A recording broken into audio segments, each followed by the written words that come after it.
პრეზიდენტი მოგესალმებით სალომე ზურაბიშვილის მასალენ კარგად დინობს ჩვენი საზოგადოება. დიდი მადლობა სტუდიაში მობრძანებისთვის და გადაცემაში მონაწილეობისთვის. ჩვენ ერთად მოვისმინეთ ის განცხადებები, რომელიც ეკუთვნის ქართულ ოცნებას. აი, როგორია ხოლმე თქვენი რეაქცია ამ ტიპის შეფასებებზე, თუ გაქვთ რაღაც უკვე, თუ გამოიმუშავეთ თქვენი დამოკიდებულება და გარკვეულწილად აღარ რეაგირებთ ისეთ შეფასებებზე, რომელიც ახლა ვნახეთ, თვითმარქვია, ნაციონალების მანდატებით გადარჩენილი ცრუ პოლიტიკური წინასწარმეტყველება და ასე შემდეგ. ფიქრობ არ უდრის ჩვენ ვართ ჩართული ახლა ძალიან სერიოზულ ბრძოლაში, რომელიც არის ევროპული გზის მოპოვებას, არა? და ამასობაში გადასვლა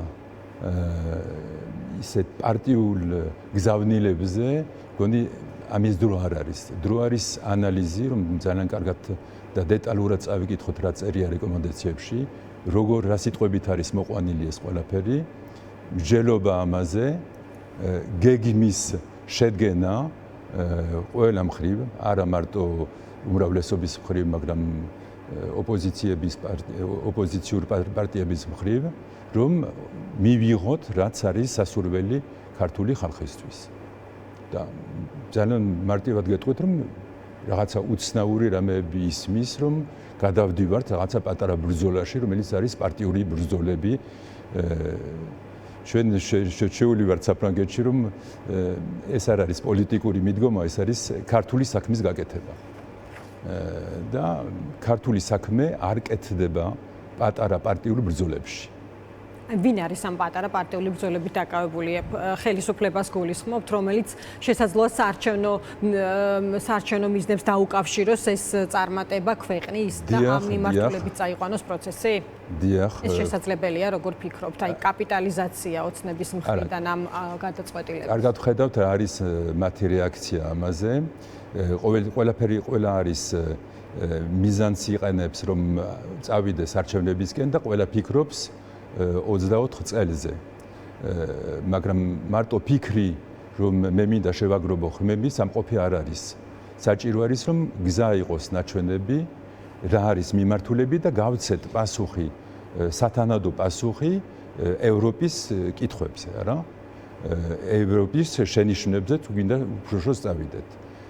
არ მინდა ნამეტად ჩქარა გადავადგათ ნაბიჯები, იმიტომ მომავალი ეტაპი არის ერთ თვეში, არა?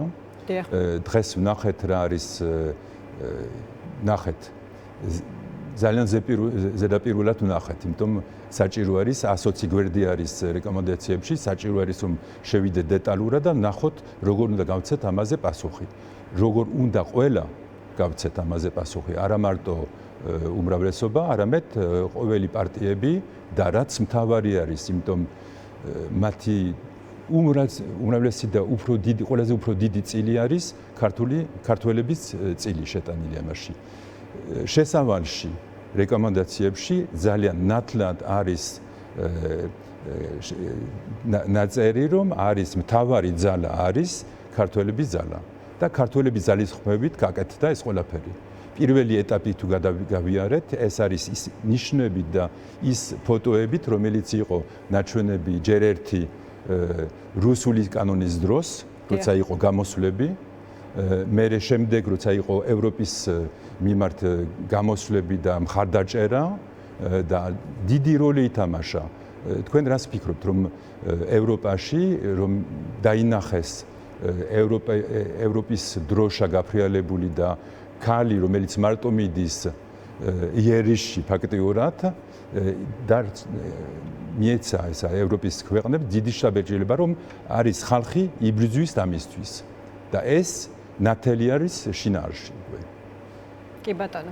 ბატონო დარდო, ესეთი კითხვა მაქვს თქვენთან. აი ეს გადაწყვეტილება რეკომენდაციის გაცემასთან დაკავშირებით, ეს არის გზავნილი იმავე ხალხზე, რომელიც დააჯილდოვა ევროპა მისი შემართების გამო, ისეთი პოზიციონირების გამო, რომელიც ჩვენ ყველამ ერთად ვნახეთ თბილისში, რამდენიმე დემონსტრაციის დროს და ამავდროულად რას ეუბნება ევროპა ქართულ ხალხს, რომ მათ შორის არჩევნებზე ჩანაწერის მითითებით, რომ თქვენს ხელშია ვინ განახორციელებს ამ ცვლილებებს და ვინ გადაიყვანს ქვეყნის ქვეყანას სხვა ნამდვილად რაღაც საოცნებო ეტაპზე და ეს ბუნებრივია იქნება ჩვენთვის გაწევრიანებაზე მოლაპარაკებების დაწყება.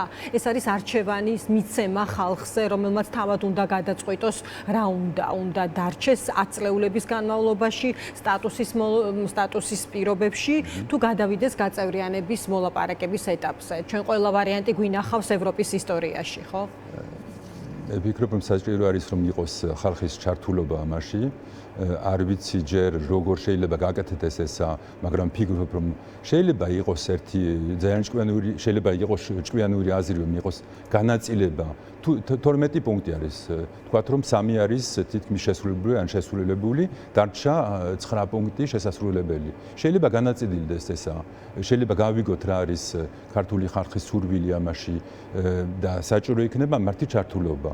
და მე არ ვფიქრობ, რომ ასეთ ტიპის დეკლარაციებს მესმის უმრავლესობის მიერ, რომ ყველაფერი ძალიან წყნარად და ადვილად ჩატარდეს.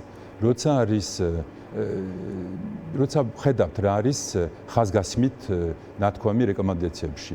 ჩანს, რომ არის ამახვილებენ იმას, რაც სწორედ ამის წინამდე გაკეთებდა უმრავლესობა, რა.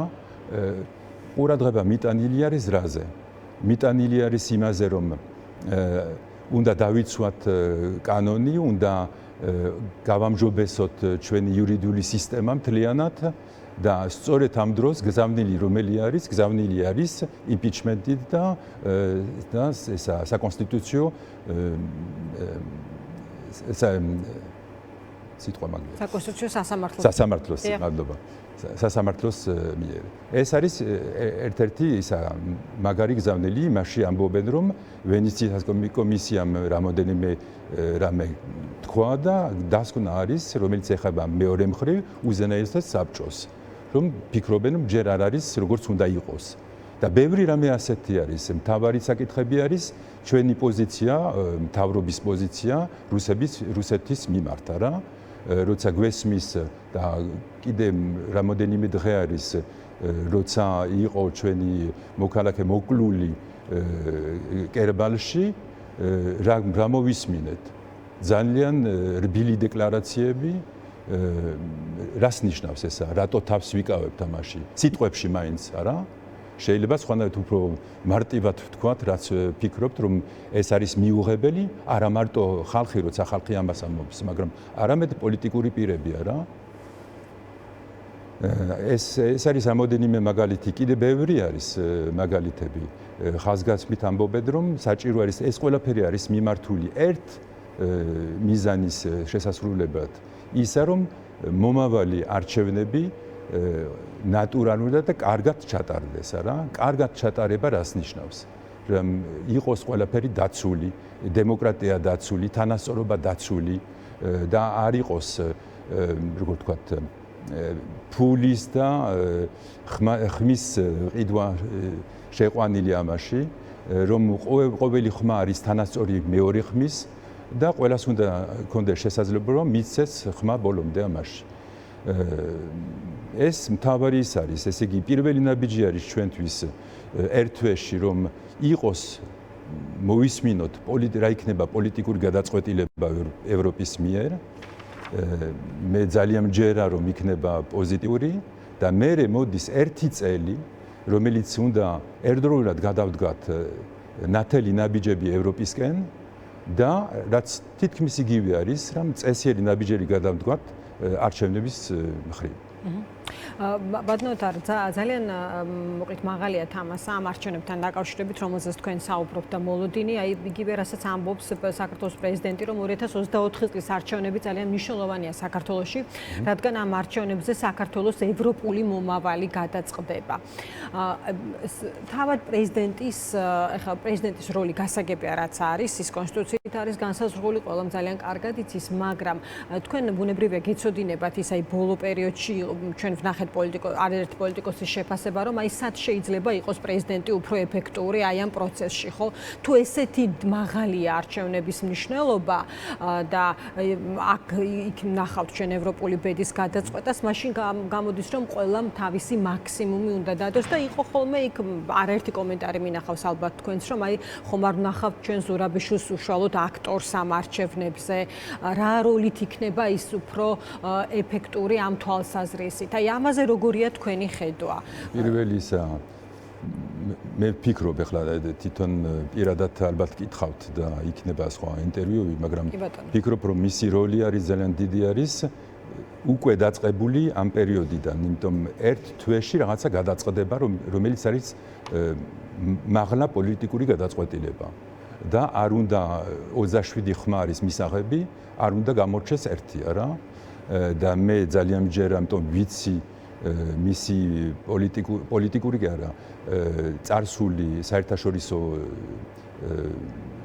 საქმეებში და ვიცი რამდენადაც იცნობს ყველა ქვეყნებში ვინც არის წარმომადგენელი ამ ადმინისტრაციული წარმომადგენლები და ასევე საგარეოთა საქმეთა სამინისტროების წარმომადგენელი და მგონი მისი როლი ამაში არის ჯერ და დარწმუნებული ვარ რომ მის ძალისხმევას ამ მიმართულებით იხმარებს. მეორე იწყება უფრო არ ვიცი ახლა მისი არის თუ არ არის მისი გადასაწყვეტი არის და თვითონ გამოვა და იტყვის რა იქნება მისი სათქმელი ამ საკითხებზე, მაგრამ ნათელი არის რომ არის ერთი მიმართულება არის მთავარი, რომ იყოს სადარაჯოზე, რაც არის ევროპული გზა. იგივენაირად უნდა იყოს სადარაჯოზე ქართული ხალხი.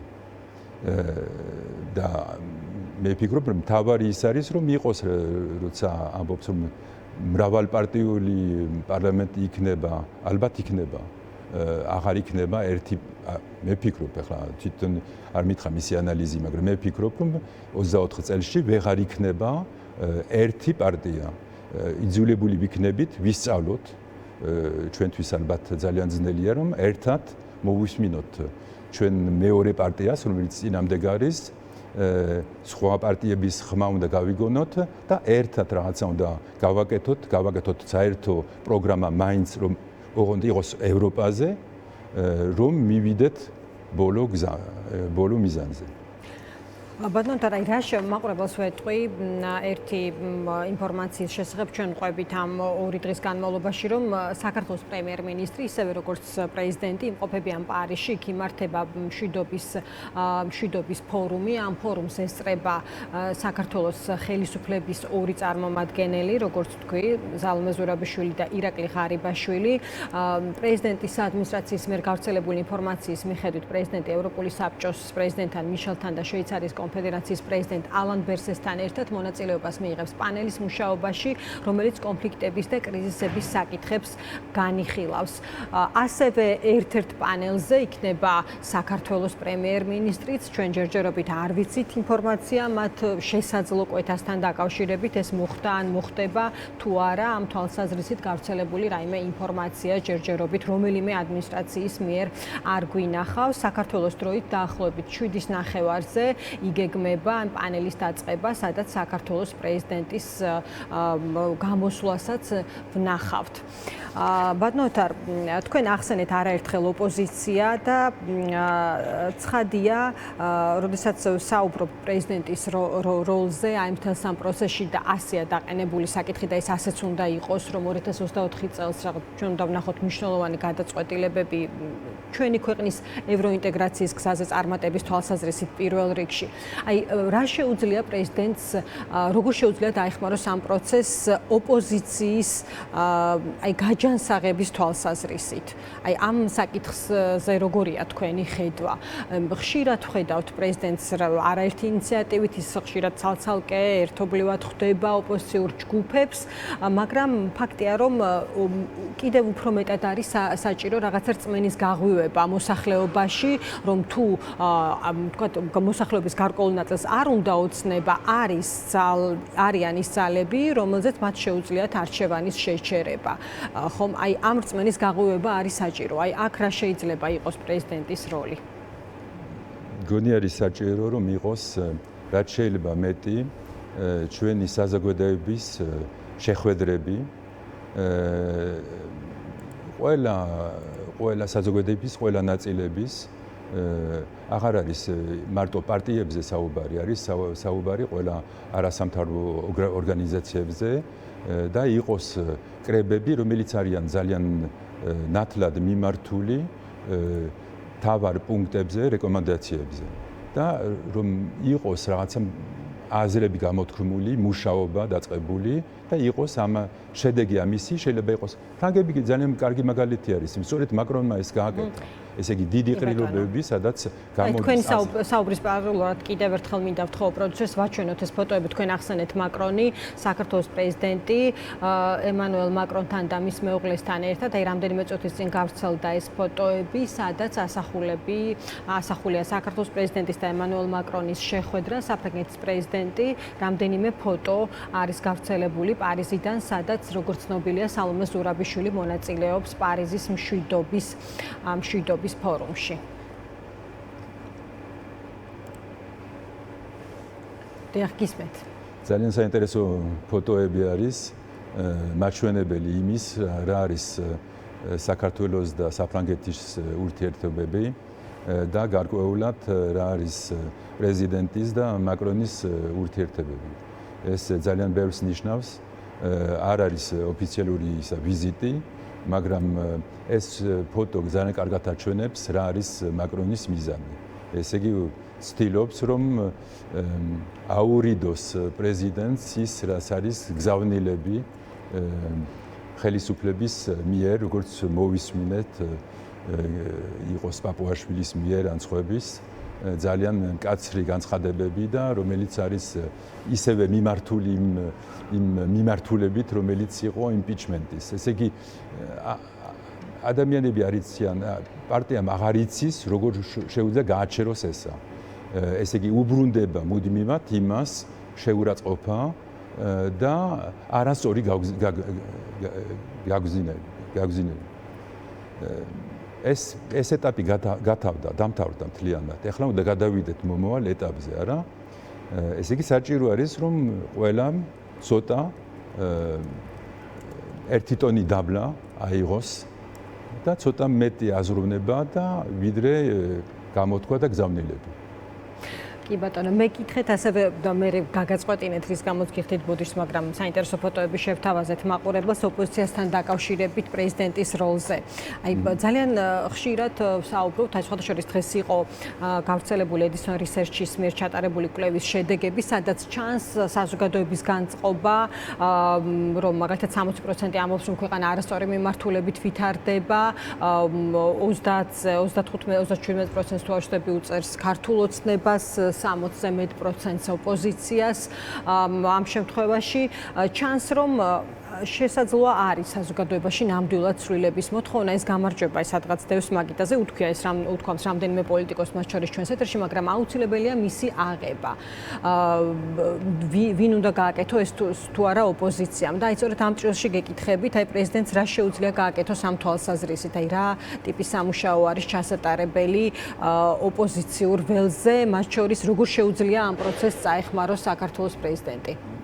ნათელი არის რომ არ შევცვლი მის როლში და თვითონ ალბათ გექნებათ შესაძლებლობა ვისაუბროთ ხედვაზეა საუბარი პირველ მაგრამ ფიქრობ რომ საჭირო იქნება რომ შეკრება ყველასი არა მარტო ოპოზიციის მაგრამ თუ ხელისუფლებამ თანახმარის ამაზე ან ოცნების პარტია რომ საჭირო არის რომ გააკეთდეს სერიოზული საქმე რა გითხრათ ახლა როგორ როდის და რა ტექნიკით მას ვერ გეტყვით.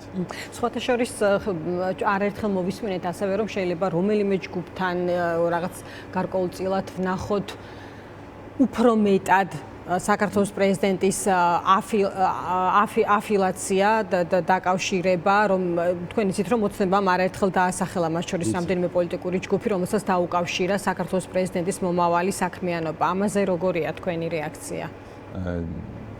დამერწმუნეთ რომ ამაში ძალიან კარგად ვიცი რომ პარტიულ თამაში ვერანაირად ვერ შევა. თამაში ესე იგი სიტყვას განზრახ ხმარობ, ესე იგი პატარა საქმეებში. მისი ვთქვათ მიზანი არის ქვეყნის მიყვანა რაც შეიძლება უფრო შორს ევროპის გზაზე. ეს არის როგორ გააკეთებს მე ვერ გეტყვი მე არა ვარ ჩართული ქართულ პოლიტიკურ ცხოვრებაში ვიცი რომ ძალიან მოქმედი არის არასამთავრო ორგანიზაციებთან მე ვფიქრობ რომ საჭირო არის რომ იყოს შეხვედრები უკვე ერთჯერ მიაღწია ამაზე რომ ყველამ დაჯდა მაგიდის ირგვლივ და ხელი მოაწერა დოკუმენტს შეიძლება ისევე იგივე გააკეთოს არ ვიცი მაგრამ ალბათ მომავალ დღეებში ჩამოვა საფრანგეთიდან და ევროპელი ქვეყნებიდან და იტყვის რა არის მისი გეგმები და როგორ უნდა განახორციელოს. კი ბატონო, მე გადაცემის დასაწყისში როდესაც ვსაუბრობდი იმ გზავნილებზე, რომელიც ჰქონდა სალომე ზურაბიშვილს ფრანსუს 24-თან ინტერვიუში, აქცენტი გავაკეთე იმ კითხვების შინაარსაც ბუნებრივი აქვს ძალიან დიდი მნიშვნელობა, როდესაც ასეთ დონეზე საუბრობს საქართველოს პრეზიდენტი და იყო აქცენტი გაკეთებული იმაზე თუ რა ტიპის განცხადებების ავტორია საქართველოს ხელისუფლება, ხო? მე წავიკითხე, მათ შორის რამდენიმე კითხვა, რომ ქართული მთავრობის პრორუსული პოზიციონირება შესაძლებელია ასევე გავლენას ახდენდეს თუ არა საქართველოს მხარდაჭერაზე უკრაინასთან დაკავშირებით, ასევე კიდე ერთი კითხვა იყო, რომ გააკვირვა თუ არა იმ ფაქტმა, რომ პრორუსულად მიჩნეულმა პრემიერ-მინისტრმა ახალი სტატუსის ისტორიული გამარჯვება უწოდა. დღეს რამდენიმე პოლიტიკოსმა გააკეთა ამაზე აქცენტი, რომ ზურაბიშვილს არც უარყვია და არც დაუდასტურებია ეს საკითხი. ეს რაღაც გარკვეულწილად დუმილით შეხვდა ამ ძალიან მნიშვნელოვან ფრაზას, ხო, ამ ხელა ფრანსუს 24-დან გაჟღერებულს, რომ პრორუსულად მიჩნეულმა პრემიერმა ახალ სტატუსის ისტორიული გამარჯვება უწოდა. თქვენ რითი ახსნით ამას და რითი ახსნით სალომე ზურაბიშვილის ასეთ პოზიციონირებას? თუ შეიძლება ამას რაიმე ახსნა ჰქონდეს? მგონი საჭირო არის ასეთ პოლიტიკურ შეკითხვებზე, რომ თვითონ გიპასუხოთ. მე ამაზე პასუხი არ მაქვს. მარტო ზოგადი პასუხები მაქვს და ჩემი ისე რომ ვთქვათ ხედვით და არანაირად არ მინდა რომ დავაზიანო და წინასწარ ვიმეტყველო რა სიტყვის პრეზიდენტი და რა დეკლარაციებს გააკეთებს ამ საკითხებზე. კი ბატონო, კიდევ მექნება თქვენთან რამდენიმე კითხვა, იქამდე მაყურებელს მინდა უთხრა, რომ სალომე ზურაბიშვილი მონაწილეობს პარიზის მშვიდობის ფორუმში, საქართველოს პრეზიდენტი, ამავე ფორუმზე იმყოფება ირაკლი ღარიბაშვილი, რომელსაც ერთ-ერთ პანელზე ასევე ექნება სიტყვა, გამოვა სიტყვით, ზურაბიშვილის ვიზიტი უკავშირდება რამდენიმე კონკრეტულ საკითხს, ეს არის კონფლიქტები და კრიზისების საკითხების განხილვა. ეს არის ის შეხვედრა, ის პანელი, სადაც მონაწილეობს საქართველოს პრემიერ-მინისტრი ირაკლი ღარიბაშვილი. როგორც ცნობილია, მას აქვს სიტყვა ამ პანელზე და კიდევ ერთი შეხვედრა, სადაც მონაწილეობს საქართველოს პრეზიდენტი სალომე ზურაბიშვილი. სულ ცოტა ხანში ჩვენ ვნახავთ მის სიტყვას, როგორც ცნობილია ფრანგულ ენაზე, იქამდე გავრცელდა ფოტოები, სადაც ასახულია ზურაბიშვილის და მაკრონის შეხვედრა. ამავე ფოტოზე თქვენ ხედავთ მაკრონის მეუღლეს. საქართველოს პრეზიდენტი შარლ მიშელთან და შვეიცარიის პრეზიდენტ ბესესთან ერთად მიიღებს მონაწილეობას სწორედ პანელის მუშაობაში, რომელიც კონფლიქტებისა და კრიზისების საკითხებს განიხილავს. ჩვენთვის ჯერჯერობით უცნობია, იყო თუ არა რაიმე სახის კვეთა ზურაბიშვილსა და ღარიბაშვილს შორის, აი ამ ფორუმის ფარგლებში ამასთან დაკავშირებით რაიმე ინფორმაცია, რომელიმე ადმინისტრაციის მხრიდან ჯერჯერობით არ გავრცელებულა. ბატონოთარ, იმპიჩმენტი ახსენეთ თქვენს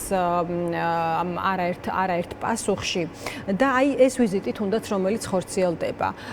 აი ამაზე რისი თქმა შეგიძლიათ, წინა დღეს ჩვენ ნახეთ რა კომენტარიც გაკეთდა, მთავრობის ადმინისტრაციამ გავრცელა ინფორმაცია, რომ სალომე ზურაბიშვილს არ მიუმართავს ამ ვიზიტთან დაკავშირებით ახმობის მისაღებად და ასევე ვნახეთ ოცნების ძალიან მწვავე გამოხმაურება ამის შემდეგ. ეს რა ტიპის განაცხადია პრეზიდენტის მხრიდან სტატუსის მიღების რეკომენდაციის მიღების შემდეგ ზურაბიშვილი პირდაპირ წავიდა ევროპაში, ისე რომ არ მოითხოვა ნებართვა მთავრობისგან. იგივე ქცევები არის, რაც იყო წინა გზავნილები რეკომენდაციების მიღების მანამდე. ეხლა იმეორებენ იგივეს, ესე იგი არის სწორედ იმ დროს, როცა არის საჭირო რომ ვაჩვენოთ ევროპას, რომ გვაქვს ევროპული ქცევები და ამას ვაჩვენებთ პირიქით. მგონი პრეზიდენტმა თქვა ცოტა იუმორით, რომ კარგი ნიშანი იქნებოდა, რომ ყოფილიყო პირველი სიგნალი და პირველი ნიშანი დეპოლარიზაციების საფრანგეთში, ვინაიდან ორივენი პრემიერი და თვითონ არიან ერთდროულად საფრანგეთში. არ ვიცი, საჭირო არის ამ დროს, სწორედ ამ მომენტში ისეთი გზავნილები გაკეთებული, რომელიც გვახსენებს იმპიჩმენტის პერიოდის გზავნილებს. და საკმაოდ მწვავე იყო ამ ყველაფერზე გამოხმაურება, ანუ ოსნებაში ისიც თქვეს, რომ ვიზიტიც კი აღარ უნდა დაერქვას ამ გამგზავრებას და შეხვედრებს სალომე ზურაბიშვილის მხრიდან. ეს ასეთ რეჟიმში გაგრძელდება, ეს ურთიერთობა, რა იცით ამის შესახებ? თქვენ ძალიან სწორად დამისვით ის შეკითხვა, რომ რას ფიქრობდო და რას გააკეთებსო. თუ და შეასრულოს მისი როლი, ესე იგი გადაწყვეტილება არის კონსტიტუციაში არის, თხოვნა არის და ნახეთ რა მძავლით თხოვნა არის ხალხის მიერ, რომ წავიდეთ ამ გზაზე. მისი როლი არის, რომ გააკეთოს მაქსიმუმი, რომ შეასრულოს ხალხის და კონსტიტუციის თხოვნა. და სწორედ ამას აკეთებს, ხმარობს ყველა ბერკეტებს, ყველა მის მეგობრულ სამყაროს მეშვეობას, რომ გაგვიყვანოს ამ გზაზე. კი ბატონო, მაყურებელს მინდა ვუთხრა თქვენთან ერთად, ჩვენ საუბრობთ იმის შესახებ, რომ ყურადღების ეპიცენტრში არის ახლა პარიზი, სადაც მიმდინარეობს მშვიდობის ფორუმი. სხვა ლიდერებთან ერთად ამ ფორუმზე მონაწილეობას იღებს საქართველოს პრეზიდენტი და ასევე საქართველოს პრემიერ-მინისტრი. ცოტა ხნის წინ გავრცელდა ფრაგმენტი ღარიბაშვილის, ასე ვთქვათ, გამოსვლიდან. ის ამბობს, რომ ყველა ხელმძღვანელობის პირობებში საქართველოში იყო ომები, კონფლიქტები, ვკარგავდი ტერიტორიებს, ახლა საქართველოში ომი არ არის და ჩვენ ტერიტორიებს არ ვკარგავთ. ეს თქვა ცოტა ხნის წინ ღარიბაშვილმა პარიზში მიმდინარე მშვიდობის ფორუმზე. ჩვენმა მთავრობამ მოვახერხეთ, მიგვეღწია უწყვეტი და უპრეცედენტო მშვიდობისა და სტაბილურობისთვის ჩვენს ქვეყანაში, ყველა ხელმძღვანელობის პირობებში საქართველოში იყო ომები, კონფლიქტები, ვკარგავდი ტერიტორიებს, ახლა არის ერთადერთი პერიოდი, როდესაც საქართველოში ომი არ არის და ჩვენ ტერიტორიებს არ ვკარგავთ, ეს თქვა ღარიბაშვილმა. ეს არის ფრაგმენტი მისი სიტყვიდან, ჯერჯერობით არ დაწყებულა სალომე ზურაბიშვილის, ასე ვთქვათ, ის პანელი, რომელშიც მონაწილეობას მიიღებს საქართველოს პრეზიდენტი სალომე ზურაბიშვილი. ბუნებრივია, ამასთან დაკავშირებით ჩვენ მისი დაწყებისთანავე მოგაწვდით ინფორმაციას. ბატონო თარ, ეს თუნდაც ხა რაც წავიკითხე მე ეს გზავნილი. ღარიბაშვილი, ქვეყნის პრემიერ-მინისტრი, იმ ქვეყნის, რომელმაც რა 2 დღის წინ მიიღო კანდიდატის სტატუსი, იმყოფება პარიზში სხვა ლიდერებთან ერთად და მისი სიტყვიდან ეს ფრაგმენტი. ძალიან საინტერესო არის, რომ თუ შევადარეთ ევროპის განცხადება, რაც მოხდა კერბალში და თუ შევადარეთ ჩვენი პრემიერის განცხადებები. ომი არ ხდება, აღარ მიმდინარეობს, კიდე კარგი დღევანდელ დღეს არ მიმდინარეობს ომი, მაგრამ ყოველდღიურად ოკუპაციის საზღვარზე არის გატაცებები, არის მკვლელობები, არის, როგორ უნდა დაუძახოთ, რა სახელი უნდა მივცეთ ამას. ეს თუ ომი არ არის, რა არის? და ამასობაში ჩვენ კრავენ ქართველებს და მეორე მხრივ ჩვენ უნდა ავაღდგინოთ Red Wings-ის ფრენები და რუსული ფრენები. მე ჩემთვის გაუგებარი არის ასეთი ქცევა. რაღაცა მოვისმინე ერთი ყურით, რუსულ კონიაკს ვამზადებთ. ეს არის ადეკვატური პასუხი, როცა არის ქართული ხალხის მკვლელობა. ნამდვილი ომი არის, შეიძლება არის და ამერიკელები დაუძახებენ ამას ჰიბრიდული ომი. ხო, ჰიბრიდული არის და არა მარტო ჰიბრიდული. სისხლი დახვარებული არის და ხალხი მოკლული. და ყოველდღიურად არის ომი. შეიძლება საჭირო იყოს, რომ ვიმჯეროთ იმაზე, რომ დღეს რა ხდება, რამდენი რუსი არის შემოსეული საქართველოში, როგორ უნდა მოვიქცეთ, როგორ უნდა თვალი ვადევნოთ, როგორ უნდა მოვემზადოთ მომავალისთვის. შეიძლება არის რისკი, არა? ამაზე უნდა ვიფიქროთ. არა, ყველა წყნარად იყავით, ასე ეს პასუხი ეს არის. გთხოვთ წყნარად იყნავით, სახში დარჩით, ნუ ნერვიულობთ, ყველაფერი წყნარად მიდის. მართალი არ არის. და ვერ დაუჯერებელი არის ხალხისთვის. ბატონო თარა, თქვენს გეტყვით მაყურებელსაც მინდა უთხრა, თქვენი საუბრის პარალელურად მაყურებელს შევთავაზობთ იმას თუ რა ხდება ახლა პარიზის მშვიდობის ფორუმზე. ზელენსკი მიმართავს ვიდეო მიმართვა, როგორც ხედავთ საზოგადოებას, თუ შეიძლება რომ მომასმენინოთ რაზე საუბრობს უკრაინის პრეზიდენტი. ბუნებრივია უკრაინის საკითხი არის წამყვანი საკითხი, როდესაც საუბარი